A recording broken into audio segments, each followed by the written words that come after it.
if you took one look at me, one singular look, for an infinitesimally small nanosecond, the one thing you should know about me is the simple fact that I'm pretty easy to please. I'm pretty confident in my ability to recognize the entertainment value that something of any film medium has to offer, whether it be cartoons, live action, musical theater, or anything that calls itself entertainment in the first place. I was even entertained by a show that was basically universally hated by kids and adults everywhere, with a premise so unbelievably boring that I still can't believe it made airwaves to this day. That show being Dog with a Blog. You can tell I'm really scraping the bottom of the barrel here, but it just goes to show how much of a whore I am when it comes to finding entertainment in certain media. But the main reason I can garner so much entertainment from even the worst shows is because they contain many, some of, or even just one trope, if executed correctly, that I like in anime. For this video, I have conjured up 5 more tropes that I really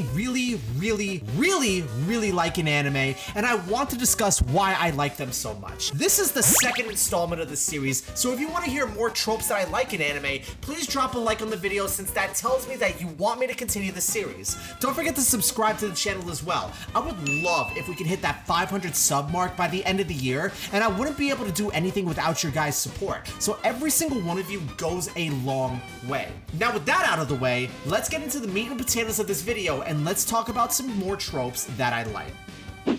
When the antagonist goes the extra mile just because he can. Something that I don't think I'll ever get sick of is when a villain absolutely flexes their strength in unconventional ways. The antagonist just straight up knows that he can clear any opponent with absolute ease and won't even get a scratch on him. Bleach's Aizen stopping Ichigo's sword with one singular finger comes to mind here. And while yes, this trope can go hand in hand with arrogance, that can eventually and normally does lead to their downfall, sometimes how it's displayed can be some of the most entertaining parts of the show. And what better way to illustrate that with an example of JoJo's Part 3, specifically Jotaro Kujo versus Steely Dan. Steely Dan was the kind of monster of the week in that show that just felt different. In fact, the only reason why Steely Dan lost was because of his own incompetence rather than the other cast members being more powerful, which, don't get me wrong, they were, but they were basically at his mercy for a small amount of time. For those not in the know, Steely Dan's stand power, the Lovers, was basically whatever damage he took, his target would receive magnitudes more of that same damage. It basically rendered Jotaro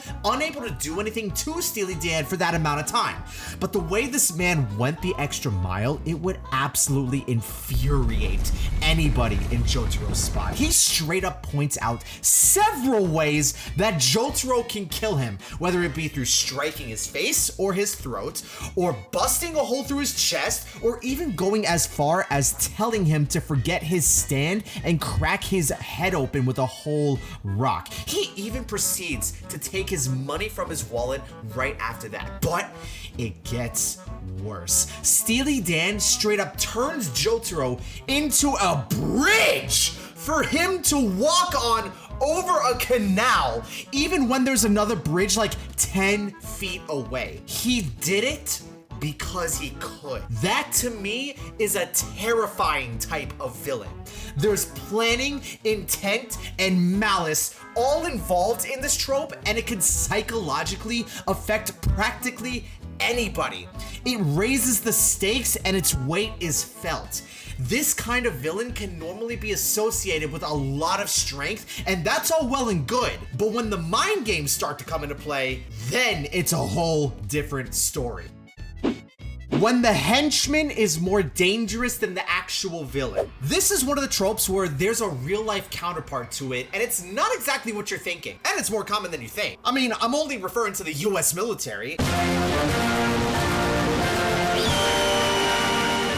Yes, the general in charge of the whole military may have the smartest mind and can be trusted to do operational tasks at the largest, or smallest, depending on how you look at it, level. But at the end of the day, the real danger lies in the grunt that possesses the weapon designed to kill. And in anime, this couldn't be more true. Anime has the ability to display characters with insane durability, hacks that overwhelm relatively normal characters by comparison, and charisma that can capture anybody's his attention. And in some situations, like the one that I'm about to talk about, they're still just the henchmen. The dynamic between Integra Hellsing and Alucard from Hellsing Ultimate is more so master and servant, but it captures this trope all the same. Alucard has a seemingly infinite amount of power and can act as a one-man army on his own against an entire army of Nazis invading London. Yet he's just the underling to the mastermind that is Integra Hellsing. He knows he could do away with her as he sees fit, whenever and however he wants, but he wants to test her wit and her leadership, and it leads to her developing into someone worthy of Alucard's respect and loyalty. And while Hellsing herself doesn't possess anything near the weapons capabilities or the powers that Alucard has, she can order her most powerful soldier to defend their country any way he sees fit. And when the army of one is deployed to the battlefield, this beautiful and majestic vampire proceeds to go far above and beyond in displaying what he can do, since he literally summons his own army of his own vampires and ghouls, anything else you can describe, and proceeds to just devour everything in his path. And it's absolutely glorious. This trope sure has multiple uses, showing the viewer that not every mastermind needs to be the most powerful, and it can highlight some unique and really cool character development, allowing a character to fulfill the utmost potential they harbor within themselves. When a character is out of mana, but not out of options. Yeah, I'm taking the Freer example out of this playbook here. I'm shameless, I'll admit it. Squidward. But this example couldn't have been displayed more perfectly. In terms of Old Man Denkin, this could also be interpreted as him being wise beyond his years. This man has lived long enough that he maybe learned not to be entirely dependent on his mana reserves. And with his ambitions in mind, he wanted to have a backup plan backing up his backup plan so that he could be fully prepared for anything coming his way. This doesn't just mean he's adding more depth, he's adding different dimensions to his own capabilities. This man got hands, and aura too, and this isn't utilized anywhere near enough in other fantasy shows as much as it could be. There's many times where I'm watching a show and I fully am bought into the power system that the show's cast uses, but if they run into a snag where something disrupts it or they're prevented from using their strongest move, only a small percentage use quick thinking for the next best option. Sometimes it takes me fully out of the immersion if a character in distress doesn't have the ability to adapt on their feet. If someone can't use magic,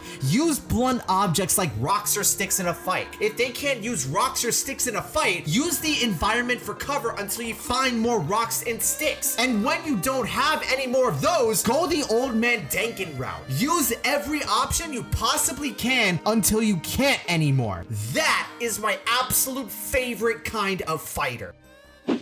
Intimidating villains without an intimidating voice. I'll hurt you! You probably have a very visible example of this trope that I'm talking about, but just so I can get the elephant out of the room, no, I will not be talking about Pika from One Piece.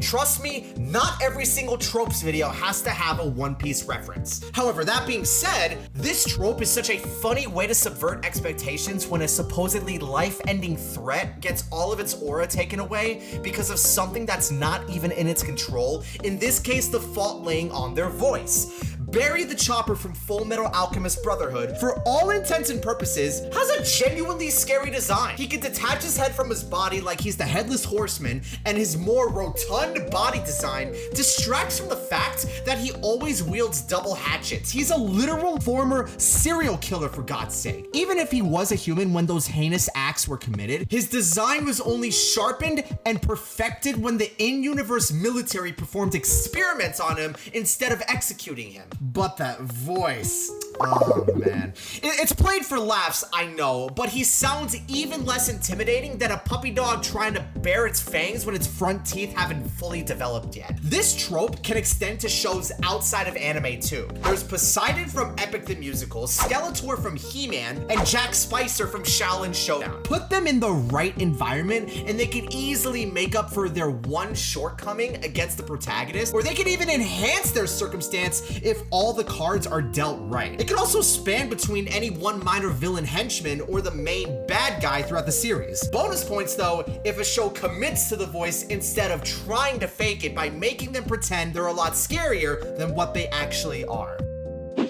A story within a story. This is the kind of trope that can only serve to expand the universe in which a story takes place. This isn't me talking about, oh, while the protagonist is doing this, character B is doing this on this side of the world. That's just a side plot in the story and it deviates away from the central plot as a whole. I more so mean the depth that an anime can show how multidimensional it truly is and how it actually becomes supplemental to the main plot with the more a show progresses. Take My Dress Up Darling, for example. It can go very unnoticed, but in a show where cosplay and being happiest with yourself and what you like is the main focal point, there's several sources where this trope comes in. In season 1, where Marin cosplays as Shizuku-tan, a whole separate show within My Dress Up Darling was concocted, planned out, and designed in a way where it gave inspiration for this passion of cosplay, which led Marin to finally putting out her cosplay debut. It even was given its own name, Saint Slippery's Academy for Girls, and reputation as being a hit for her demographic. It also gave Gojo a chance to find another passion on top of his love for making Hina dolls, giving him perspective on how the cosplay world works. This doesn't happen once, but several times in the 2 seasons that's aired so far. And each one of those worlds that the author has created became the basis for what we eventually see in the results that are the cosplays that Marin and company wear. And that doesn't only extend to just in-universe TV shows. It extended to another medium in video games too. Gojo stayed up all night at Marin's house trying to beat a game that her and her friends planned to cosplay the very next day for a group shoot. And that specific world had genuinely scary designs for what it was worth and had its own engaging plot, enough to draw inspiration from for the main cast of characters. This trope is the ultimate freedom of expression when displayed correctly, along with being a creativity hotbed, and is something that I hope more authors can utilize in the future. If you made it this far into the video, you get $1 million. And you also have my thanks, as that's the more important thing anyway. Oh, brother, this guy stinks! If you enjoyed the video, smash that like button and consider subscribing so you don't miss an upload in the future. Tell me in the comments some other tropes you might enjoy, because I'd love to hear from you guys and I'd love to start up a discussion. I love talking about this topic in these videos, and if you guys like it, I'll keep making more. I have a Twitch channel where I go live multiple times a week and we go over anime topics and play other games with the community as well, so that'll be down in the description. I do apologize for the wonky upload schedule as of late, but it should go back to normal very, very soon. Other than that, that's gonna be it for me, guys. I'll see you in the next one. Peace.